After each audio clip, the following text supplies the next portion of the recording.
Britain's gas supply has reached concerningly low levels and could run out in a matter of days after an Arctic blast sent temperatures plunging. The icy weather over the last few days has seen demand for gas-fired power stations skyrocket, energy firm Centrica said. Now it's feared a fresh blast of freezing weather, which could see temperatures plunge to a bone-chilling -20°C, might trigger an energy crisis. The UK is heavily reliant on natural gas to keep the homes of millions of Brits warm during the winter. It also uses a significant amount to power the electricity grid. But as of Thursday, storage sites across the UK were 26% down on last year's supply, leaving them around half full, Centrica said. This means the UK has less than a week of gas demand in store, the energy giant which owns British Gas warned. Gas storage was already lower than usual heading into December as a result of the early onset of winter. It came as Downing Street denied claims the nation came within a whisker of energy blackouts earlier this week amid the cold weather and low wind power generation. Labour has pledged to decarbonise the UK's power grid by 2030, although Sir Keir Starmer recently diluted the promise to at least 95% clean power by the end of the decade. Tory peer Lord Frost, Britain's former Brexit negotiator, said the current situation showed the government's push for net zero being championed by Energy Secretary Ed Miliband is a dangerous and expensive insanity. He warned Britons to get your candles and blankets ready as he lashed out at the UK's complacent energy authorities. Downing Street today dismissed fears about the UK's energy supplies in the face of sub-zero temperatures. A No10 spokesman said, "We are confident we will have a sufficient gas supply and electricity capacity to meet demand this winter due to our diverse and resilient energy system. We speak regularly with the National Energy System Operator, NESO, to monitor our energy security and ensure they have all tools at their disposal, if needed, to secure our supply. Our mission to deliver clean power by 2030 will replace our dependency on unstable fossil fuel markets with clean homegrown power controlled in Britain, which is the best way to protect bill payers and boost our energy independence." Reports the UK have been on the verge of an energy blackout this week are not true, the spokesman added. The UK has among the smallest amount of gas storage of any major European countries, with capacity to hold enough gas for 12 average days or 7.5 peak winter days. Germany has enough for 89 days, France has 103 days, and the Netherlands 123 days. Britain's gas storage was already lower than usual heading into December as a result of the early onset of winter, according to Centrica. Combined with stubbornly high gas prices, this has meant that it has been more difficult to top up storage over Christmas. The ongoing icy conditions and the end of Russian gas pipeline supplies through Ukraine on December 31st has meant that gas inventory across the UK are now reaching crisis levels. And despite being full ahead of winter, current gas inventory at Rough, the country's largest gas storage site, which is operated by Centrica, is 20% lower than at the same time last year. Rough has played a crucial role so far this winter by supplying almost 420 million cubic metres, MKs, of gas since early November, enough to heat 3 million homes every day.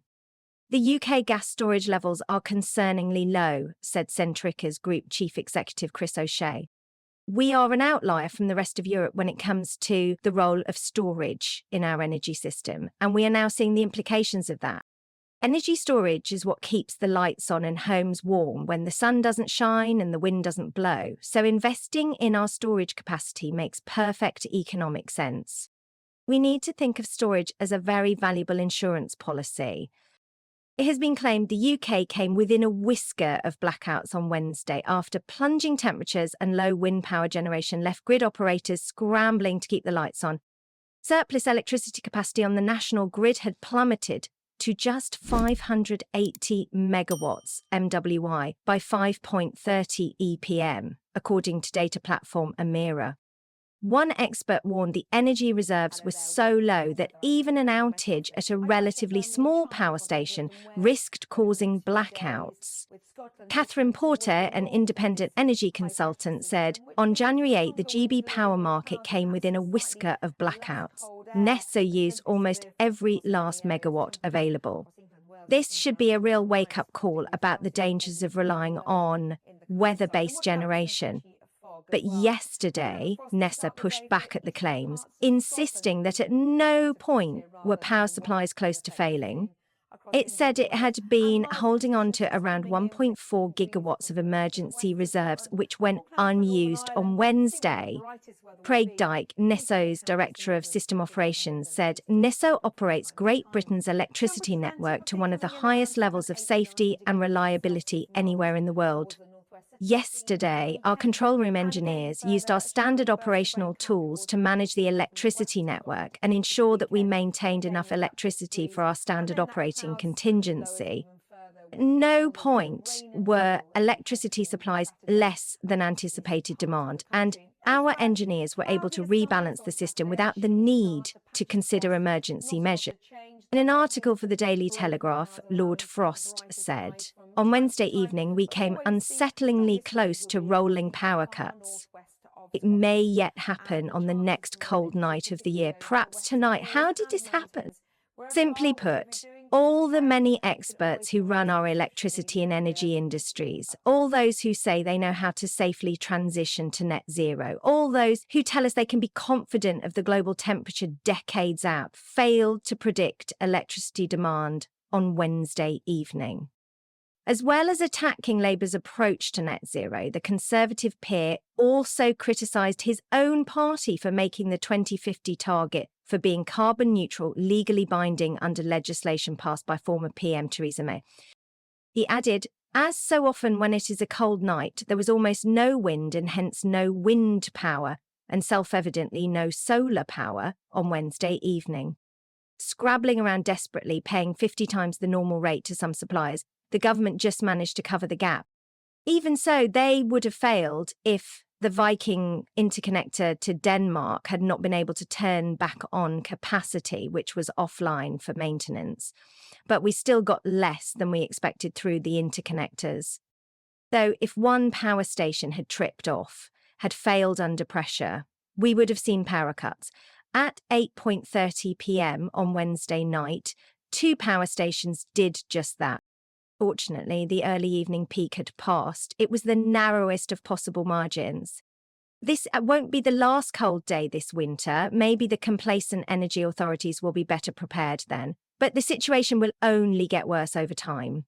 The more renewables we rely on, the more of our capacity won't deliver on cold, dark nights, and the more we will need to find elsewhere. There is no guarantee interconnectors will fill the gap, since cold, windless nights don't stop at the UK border, and every country will look to its own needs first. And natural gas accounted for 53% of power in the UK on Friday, according to National Grid data, with renewables meeting just 16% of the country's needs. Responding to Centrica's warning, Craig Lowry, principal consultant at Cornwall Insight, said the UK had a legacy of low investment in gas storage facilities due to the gas fields in the North Sea. With the gradual depletion of those resources and the UK becoming a net importer of gas almost 2 decades ago, gas imports through pipelines and liquefied natural gas, LNG, have effectively served as a substitute for domestic storage, he added. While the current situation regarding gas in store levels is of concern, the prospect of an immediate shortfall in supply is limited given these interconnection links and the fact that weather conditions are forecast to improve from early next week. It does, however, highlight the need for consideration of the future role of gas storage in a decarbonising energy system. But National Gas, which owns and operates the high-pressure National Gas Network, played down concerns about Britain's gas stores. A spokesperson said the overall picture across Great Britain's 8 main gas storage sites remains healthy, with average levels at just over 60% across the board. Britain obtains its gas from a diverse range of sources beyond that already in storage, meaning we are well placed to respond to demand this winter.